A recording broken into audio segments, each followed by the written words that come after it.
ഞാൻ ഇപ്പോൾ ഇരിക്കുന്ന വണ്ടി നമ്മളെ വോൾസ്വാഗൻ്റെ പസാട്ട് 2008 മോഡൽ വണ്ടിയാണ്. അപ്പോൾ പഴയ വണ്ടിയാണ്. അപ്പോൾ പഴയ വണ്ടിയിൽ 2008 മോഡൽ വണ്ടിയിൽ അന്ന് ഉണ്ടായതിൻ്റെ ഫ്യൂച്ചേഴ്സ്, ഇതിൽ എത്രത്തോളം ഫ്യൂച്ചേഴ്സ് ഉണ്ട്, ആ ഫ്യൂച്ചേഴ്സ് നിങ്ങളൊന്ന് പരിചയപ്പെടുത്തുക എന്നുള്ളതാണ്. കാരണം കുറേ ആളുകൾ പഴയ വണ്ടി എടുക്കും, പക്ഷേ അതിൻ്റെ ഫ്യൂച്ചേഴ്സൊന്നും ചിലപ്പോൾ ചില ആളുകൾക്ക് ഇതിൻ്റെ ക്രൂയിസ് കൺട്രോൾ പോലും എങ്ങനെ വർക്ക് ചെയ്യിപ്പിക്കാമെന്ന് പോലും അറിയില്ല. അപ്പോൾ അങ്ങനെ ചെറിയൊരു ഇൻഫർമേഷൻ വീഡിയോ ആണ് ഞാൻ നിങ്ങളെ പരിചയപ്പെടുന്നത്. പഴയ വണ്ടീൻ്റെ ആണ്, പക്ഷെ നിങ്ങൾക്ക് അത് ശരിക്കും പറഞ്ഞാൽ ഈ പഴയ വണ്ടിയുടെ ഫ്യൂച്ചർ ഇപ്പോഴും നമ്മൾ മാരുതി സുസുക്കി പോലത്തെ വണ്ടിയിൽ ഇപ്പോഴും വന്നിട്ടില്ല എന്ന് വേറൊരു സത്യം. പക്ഷെ അന്നുണ്ടായിരുന്ന ഫ്യൂച്ചേഴ്സ് ഇന്നും ആ ഫ്യൂച്ചേഴ്സ് എല്ലാ വണ്ടികളിലും ഫുൾ ഓപ്ഷൻ ആക്കി മാറ്റി വരുന്നുള്ളൂ. അപ്പോൾ ആ ഫ്യൂച്ചേഴ്സ് എന്തൊക്കെയാണെന്ന് ഞാൻ നിങ്ങളെ ഈ വീഡിയോയിൽ ഫുള്ളായിട്ട് ഞാൻ ഈ ഒരു വണ്ടി, ഇതിപ്പോൾ വോൾസ്വാഗൻ്റെ ഫുൾ ഓപ്ഷൻ പസാട്ട് എന്ന വണ്ടിയാണ്. അപ്പോൾ ഇതിലുള്ള ഫ്യൂച്ചേഴ്സുകളാണ് ഞാൻ കാണിക്കേണ്ടത്. ആദ്യം തന്നെ ഇൻറ്റീരിയറിനെ കാണിച്ചുതരാം. ഇൻറ്റീരിയറിൻ്റെ ഒരു ക്വാളിറ്റി കാര്യങ്ങളായിരിക്കാം. ഇത് തന്നെ നമുക്ക് നോക്കാം. ഇതിൻ്റെ സ്റ്റാരിങ് നല്ല പ്രീമിയം, അന്നത്തെ പ്രീമിയം സ്റ്റാരിങ് ആയിരുന്നു. അതിന് കൺട്രോൾ ഓപ്ഷൻസ് കാര്യങ്ങളൊക്കെ ഉണ്ട്. നമുക്ക് സൗണ്ട് നെക്സ്റ്റ് കൊടുക്കാം, ഓപ്ഷൻ ഓക്കെ, അതേപോലെ ഇവിടെ ഫേവറേറ്റ്, അതേപോലെ വോളിയം അപ്പ് ഡൗൺ, കോളിങ്, എല്ലാ സംഭവം അന്ന് തന്നെ ഇതിൽ ഈ സ്റ്റാരിങ്ങിൽ തന്നെ ഉണ്ട്. അതേപോലെ തന്നെ സ്റ്റാരിങ്ങിൽ ഇവിടെ ഒരു പ്ലസ്, അതുപോലെ തന്നെ ലെഫ്റ്റ് സൈഡിൽ ഒരു മൈനസും കാണാം. അപ്പോൾ എന്താണത് ഞാൻ പറഞ്ഞുതരാം. ഇങ്ങനെയാണ് ഈ സ്റ്റാരിങ് എൻ്റെ ഓപ്ഷൻസുകൾ. എൻ്റെ വോൾസ്വാഗൻ്റെ ചിഹ്നം കൊടുത്തിട്ടുണ്ട്, ലോഗോ കൊടുത്തിട്ടുണ്ട്. ഇനി നേരെ ക്ലസ്റ്ററിൽ പോയി കഴിഞ്ഞാൽ ക്ലസ്റ്ററിൽ നമ്മൾ റോൾസ് റോയ്സിൻ്റെ അതേ ഒരു ലെവലിലാണ് അന്ന് കൊടുത്തിട്ടുള്ളത്. ഏകദേശം നമുക്ക് ഒരു വുഡ് ടച്ച് കൊടുത്തിട്ടുണ്ട്. മരത്തിൻ്റെ അതേപോലെ തന്നെ ഇവിടെ നിന്ന് തൊട്ട് ഇവിടെ വരെ മരത്തിൻ്റെ അതേ സ്റ്റൈലിലാണ് ഈ ഒരു പോർഷൻ കൊടുത്തിട്ടുള്ളത്. ബാക്കിയെല്ലാം ബ്ലാക്ക് ആണ് കൊടുത്തിട്ടുള്ളത്. അതേപോലെ തന്നെ സ്റ്റീരിയോ അന്ന് LCD തന്നെയാണ് കൊടുത്തിട്ടുള്ളത്. അപ്പോൾ ഈ LCDയിൽ ഈ സ്റ്റീരിയോ എല്ലാ ഒരുവിധം ഫങ്ഷൻ, ഇതിൻ്റെ വേറൊരു കാര്യം പറയാനുള്ളത്, ഇതിൻ്റെ സ്റ്റീരിയോ മാറ്റുമ്പോൾ നമുക്ക് അങ്ങനെ പെട്ടെന്ന് മാറ്റാൻ പറ്റില്ല. കുറേ ഫങ്ഷൻസ് ഇതിൽ കിട്ടുന്നതാണ്. ആ ഫങ്ഷൻസൊക്കെ നമുക്ക് മിസ്സാവും. അപ്പോൾ പിന്നെ നമ്മൾ അഡീഷണൽ കോമ്പസ് ഒരു സിസ്റ്റം ഒക്കെ കൊടുക്കേണ്ടി വരും. അപ്പോൾ അതാണ്. പിന്നെ അതേപോലെ ഇത് ഓട്ടോമാറ്റിക്കാണ്. ഓട്ടോമാറ്റിക്കൊക്കെ അന്നത്തെ കൊടുത്താൽ നല്ല സ്റ്റൈലും പ്രീമിയം ലുക്ക് തന്നെ കൊടുത്തിട്ടുണ്ട്. അന്ന് പാർക്ക് ഉണ്ട്, റിവേഴ്സ് ഉണ്ട്, ന്യൂട്രൽ ഉണ്ട്, ഡ്രൈവ് ഉണ്ട്, സ്പോർട്സ് ഉണ്ട്. ഇത്രയും ഓപ്ഷൻ ഇതിലുണ്ട്. അതുപോലെ തന്നെ ഇവിടെ പിന്നെ ഇതിൻ്റെ ഓപ്ഷൻസാണ്. ഇത് ബാക്കിലെ റിയർ കർട്ടൻ, നമുക്ക് ബാക്കിൽ റിയർ കർട്ടൻ ഉണ്ട്. ബാക്ക് സൈഡിൽ നമുക്ക് ഗ്ലാസിൻ്റെ അവിടെ കർട്ടൻ കൊടുക്കാം. ആ കർട്ടനാണ് ഏകദേശം ഞാൻ കാണിച്ചു തരാം. ഈ സൈഡിലുണ്ട് ഇതുപോലത്തെ ഒരു കർട്ടൻ, അത് ഓട്ടോമാറ്റിക്കായിട്ട് ആ ബട്ടൺ എത്തിക്കഴിഞ്ഞാൽ ഓട്ടോമാറ്റിക്കായിട്ട് പൊന്തും താവും. പിന്നെ അതേപോലെ തന്നെ വെൻ്റാണ് ഇവിടുത്തെ. നമുക്ക് പാർക്കിംഗ് സെൻസറുണ്ട്, അതേപോലെ തന്നെ ഓട്ടോ ഹോൾഡ് ഉണ്ട്, പിന്നെ അതേപോലത്തെ ഓട്ടോ ഹോൾഡ്, പിന്നെ അതേപോലെ തന്നെ ESP ഓഫ് എന്ന ഓപ്ഷൻ ഉണ്ട്. ഇതേപോലെ തന്നെ ഇത് ഓട്ടോമാറ്റിക് ഗിയർ ആണെങ്കിലും നമുക്ക് മാനുവലായിട്ട് ഉപയോഗിക്കാൻ പറ്റും. അത് നമ്മൾ എന്ത് ചെയ്യണമെന്ന് വെച്ചാൽ ഈ ഡ്രൈവ് മോഡിലിട്ടിട്ട് ഇത് ഡ്രൈവ് മോഡിലിട്ടിട്ട് ഇത് ലെഫ്റ്റ് ന്യൂട്രലാണ്, ലെഫ്റ്റ് ഇതാണ് ഡ്രൈവ് മോഡ്. ലെഫ്റ്റ് ആക്കിയിട്ട് ഇത് ഇങ്ങനെ ആക്കി കഴിഞ്ഞാൽ ഒരു ഗിയർ ഫ്രണ്ട് ഗിയർ, അതായത് ഡൗണ് ബാക്കും അപ്പ് മുകൾക്കും ഇങ്ങനെ നമുക്ക് മാനുവലായിട്ടും ഉപയോഗിക്കാൻ പറ്റും. പിന്നെ ഞാൻ നേരത്തെ പറഞ്ഞ പോലെ തന്നെ നമ്മൾ ഇവിടെ ഒരു പ്ലസ് ബട്ടണും ഇവിടെ ഒരു മൈനസ് ബട്ടണും പറഞ്ഞു. അതും ശരിക്കും പറഞ്ഞാൽ ഗിയറാണ്. നമുക്ക് ഗിയർ ഇത് പ്ലസ്സും ഇത് ഡൗണും, അതായത് ഇത് നമുക്ക് ഗിയറിനെ 1 2 3 ആക്കി മാറ്റാം. അതുപോലെ 3 4 5 3 2 1 മൈനസ് ചെയ്ത് കൊണ്ടുവരാനുമാണ്. ഇത് കൈമ്പൽ നമുക്ക് ഗിയറും ആക്കി ഉപയോഗിക്കാം. അപ്പോൾ 3 സൈസ് ഗിയർ ഇതിൽ തന്നെ ഉണ്ട്. അതായത് ഒന്ന് നമുക്ക് കയ്യിൽ മാനുവലായിട്ട് തന്നെ കയ്യിൽ ഉപയോഗിക്കാം, മാനുവലായിട്ട് നമുക്ക് ഗിയർ ലിവർ വെച്ചിട്ട് ചെയ്യാം, മറ്റേത് ഓട്ടോമാറ്റിക്കായിട്ടും ഉപയോഗിക്കാൻ പറ്റും. അതൊരു നല്ലൊരു ഫീച്ചറാണ്. കാരണം ചിലപ്പോൾ ഓട്ടോമാറ്റിക് ഗിയർ ചിലപ്പോൾ വീഴാൻ ചില സമയത്ത് അവരെ ആ ഒരു ഫങ്ഷൻസിൻ്റെ അതായത് ആ സ്പീഡ് കണക്കാക്കിയിട്ട് ഗിയർ ഡൗൺ ആവും, അപ്പാവും. പക്ഷെ നമുക്ക് എന്ത് ചെയ്യാൻ പറ്റും, ഇത് വെച്ചിട്ട് തന്നെ നമുക്ക് ലിവർ വെക്കാതെ തന്നെ ഇത് വെച്ചിട്ട് തന്നെ നമുക്ക് എന്ത് ചെയ്യാം, ഗിയർ ഡൗണും അപ്പും ഡൗണൊക്കെ ചെയ്യാൻ പറ്റും. നല്ലൊരു നമുക്ക് ഉപയോഗപ്പെടുന്ന നല്ലൊരു ഫീച്ചർ തന്നെയാണ് ഇത്. ടൈമിലാകുമ്പോൾ അത്രയും നല്ല ഉപകാരമുണ്ട്. പിന്നെ അതേപോലെ തന്നെ ഇവിടെ ഒരു കുട്ടി ലിവർ കാണുന്നുണ്ട്. ഇത് നമ്മളെ ശരിക്കും പറഞ്ഞാൽ നമ്മളെ ക്രൂയിസ് കൺട്രോൾ സിസ്റ്റമാണ്. അതായത് ക്രൂയിസ് കൺട്രോൾ നമുക്കിത് ഇങ്ങനെ ആക്കി കഴിഞ്ഞാൽ ക്രൂയിസ് കൺട്രോൾ സ്പീഡ് കൂടും. അതിലിട്ട് കഴിഞ്ഞാൽ അതേ സ്പീഡ് തന്നെ ഇവിടെ ക്രൂയിസായിട്ട് മാറും. അതേപോലെ തന്നെ താഴോട്ടാക്കി കഴിഞ്ഞാൽ കുറഞ്ഞു വരും. അതേപോലെ തന്നെ ക്യാൻസൽ ചെയ്യണമെങ്കിൽ മുകളിലാക്കി കഴിഞ്ഞാൽ ഇത് ക്യാൻസലായി പോകും. ആണ് ക്രൂയിസ് കൺട്രോൾ നിങ്ങൾക്ക് അറിയാം. നമ്മൾ വണ്ടി ഓടിക്കൊണ്ടിരിക്കുമ്പോൾ ഒരേ സ്പീഡ് മെയിൻറ്റെയിൻ ചെയ്ത് നമ്മൾ ആക്സിലേറ്റർ ഒന്നും കൊടുക്കാതെ തന്നെ ഇത് മെയിൻറ്റെയിൻ ചെയ്ത് പോകും. അപ്പോൾ ശരിക്കും പറഞ്ഞാൽ ആകെ ഇതിന് വേണ്ടി ബ്രേക്കും ഒരു ആക്സിലേറ്ററും മാത്രമേ ഉള്ളൂ. അപ്പോൾ അതും നമുക്ക് പിന്നെ വേണ്ട, ആക്സിലേറ്റർ നമുക്ക് ചവിട്ടേണ്ട ആവശ്യമില്ല, നമുക്കിത് വെച്ചിട്ട് നമുക്ക് അഡ്ജസ്റ്റ് ചെയ്യാൻ പറ്റും. അപ്പോൾ ഈ ഒരു വണ്ടി 2000 ഞാൻ റിയലായിട്ട് കാണിച്ചുതരാം. വണ്ടി 2008 മോഡൽ വണ്ടിയാണ്. ഞങ്ങൾക്ക് റിയലായിട്ട് തന്നെ ഞാൻ കാണിച്ചു തരാം. ഗ്ലാസ് മുതൽ 2008 എന്നാണ് കൊടുത്തിട്ടുള്ളത്. കാണാൻ പറ്റുന്നുണ്ടോ അറിയില്ല, പക്ഷേ 8 എന്നാണ് കൊടുത്തിട്ടുള്ളത്. ഇതാണ് നമ്മൾ പസാട്ട്, വോൾസ്വാഗൻ്റെ പസാട്ട്. ഇനിയുള്ള ഇതിൻ്റെ ഫീച്ചേഴ്സ് നമ്മൾ സീറ്റുമ്പോൾ തന്നെ ഒരുപാട് ഫീച്ചേഴ്സ് ഉണ്ട്. സീറ്റുമ്പോൾ ഇത് നമുക്ക് പറയാനുണ്ട്. നമുക്ക് എന്താ പറയുക, ഇവിടെ കൂളാക്കുന്ന സംഭവം, ഹീറ്റും എല്ലാ സംഭവങ്ങളും ഇതിൽ നിന്ന് വരുന്നുണ്ട്. പിന്നെ ഇവിടെ ഓപ്ഷൻസ്, ഇവിടെ നമുക്ക് ഈ ഒരു ബട്ടൺ ഞെക്കിക്കഴിഞ്ഞാൽ ഫ്രണ്ടിലേക്ക് മൂവ് ആവും. അതേപോലെ തന്നെ നമുക്ക് ബട്ടൺ ബാക്ക് പ്രസ് ചെയ്ത് കഴിഞ്ഞാൽ ബാക്കിലോട്ട് മൂവ് ആവും. അതേപോലെ നമ്മളെ ചാരി കിടക്കുന്ന ആ സാധനത് ഇത് അതേപോലെ ഫ്രണ്ടിലേക്ക് ആയിലോട്ട് വരും.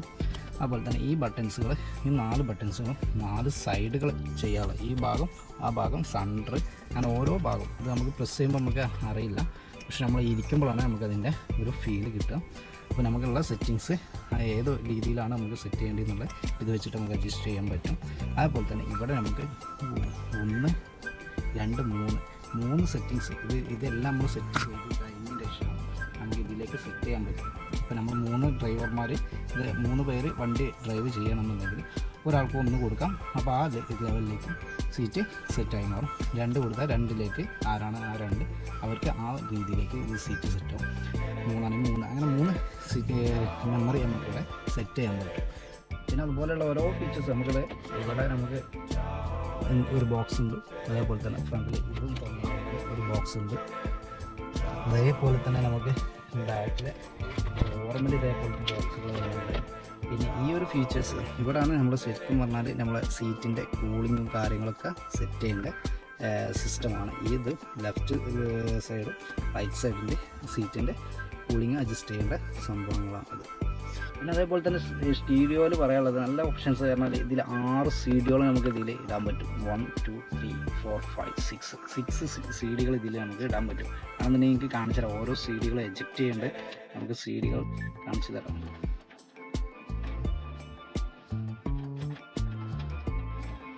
ഇതുണ്ട, ഇപ്പോൾ ഒരു CD നമ്മൾ ഇത് എടുത്തു. ഇനി അടുത്തത് നമുക്ക് ഇതേപോലെ CD2 കൊടുത്തു കഴിഞ്ഞാൽ അടുത്ത CD വരും. ഇതുണ്ട, ഇനി നമുക്ക് 3ാമത് കൊടുക്കണമെങ്കിൽ 3 CD ആയി. ഇനി നമുക്ക് ഇതൊക്കെ ഉണ്ട്, എല്ലാറ്റിത്തും CD നമുക്ക് വേണ്ട.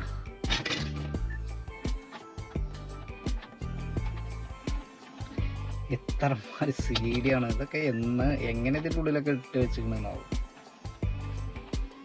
അല്ല ഇനി CD ഉണ്ടോ? ഇല്ല, നോ ഡാറ്റ. ഇത്രയും CD-കൾ നമ്മളിപ്പോൾ ഇതിന് ഊരിയെടുത്താണ്. കണ്ടോ, ഇത്രയും CD നമുക്ക് ഇതേപോലെ തന്നെ ഇൻസെർട്ട് ചെയ്യണമെങ്കിൽ അതിലേക്ക് ഇട്ടണം എന്നുണ്ടെങ്കിൽ ഇത് നമ്പർ 1 സെലക്ട് ചെയ്യാം പ്ലീസ്. അതേപോലെ തന്നെ 1 സെലക്ട് ചെയ്തിട്ട് പ്ലീസ് ഇൻസെർട്ട് CD എന്ന് പറഞ്ഞിട്ട് അപ്പോൾ ഇൻസെർട്ട് നമ്മൾ CD ഇട്ട് കൊടുക്കാം.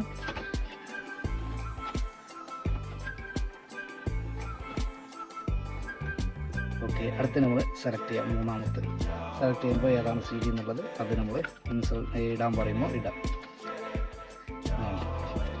ഇങ്ങനെ ഓരോന്നും സെലക്ട് ചെയ്തിട്ട് കംപ്ലീറ്റ് CD നമ്മൾ ഇടാൻ പറ്റുള്ളൂ. അല്ലാതെ നേരെ ഇപ്പോൾ പോയിക്കാതെ ഒന്നും സെലക്ട് ചെയ്യാതെ നേരെ നമ്മൾ CD ഇട്ട് കഴിഞ്ഞാൽ ഇതുവരെ പോകും, ഇവിടെ നിന്നിട്ട് പോകില്ല. ശരി, അപ്പോൾ അതൊക്കെ ഒരു രസകരമായിട്ടുള്ള ഒരു ഫീച്ചേഴ്സ് നമുക്ക് തോന്നും. കാരണം ഇന്നിപ്പോൾ ഈ CD-കളൊന്നും ഇല്ല, പക്ഷേ ഇന്നത്തെ CD-കളിൽ നമുക്ക് ശരിക്കും പറഞ്ഞാൽ ഒരു വർഷത്തേക്ക് കേൾക്കാനുള്ള CD-യും പാട്ടും എല്ലാ കാര്യങ്ങളും ഇതിലേക്ക് നമുക്ക് ഇട്ടേക്കാൻ പറ്റും. ഒരു രസകരമായ ഒരു ഫീച്ചറാണ് എനിക്ക് തോന്നിയിട്ട്.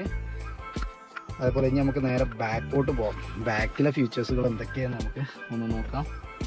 സീറ്റൊക്കെ നല്ല ലെതർ ടൈപ്പ് സീറ്റാണ്. ഇതൊക്കെ കമ്പനി കൊടുത്ത അതേ സീറ്റാണ്, ഇന്നും മെയിൻറ്റെയിൻ ചെയ്ത് പോകുന്ന കമ്പനി കൊടുത്ത അതേ സീറ്റ് തന്നെയാണ്. പക്ഷേ ഇതിൻ്റെ ഏറ്റവും വലിയ ഒരു പോരായ്മ എന്ന് പറയേണ്ടത് എന്താ വെച്ചാൽ ഈ വണ്ടിയിൽ ഫ്രണ്ട് ഓടിക്കാനും ഫ്രണ്ടിൽ ഇരിക്കാനൊക്കെ കംഫർട്ടാണ്, ഓടിക്കാനൊക്കെ നല്ല സുഖമാണ്, നല്ല രസകരമുണ്ട്. അതൊക്കെ ഒരു ബോക്സൊക്കെ ഉണ്ട്, അതൊക്കെ രസകരമുണ്ട്.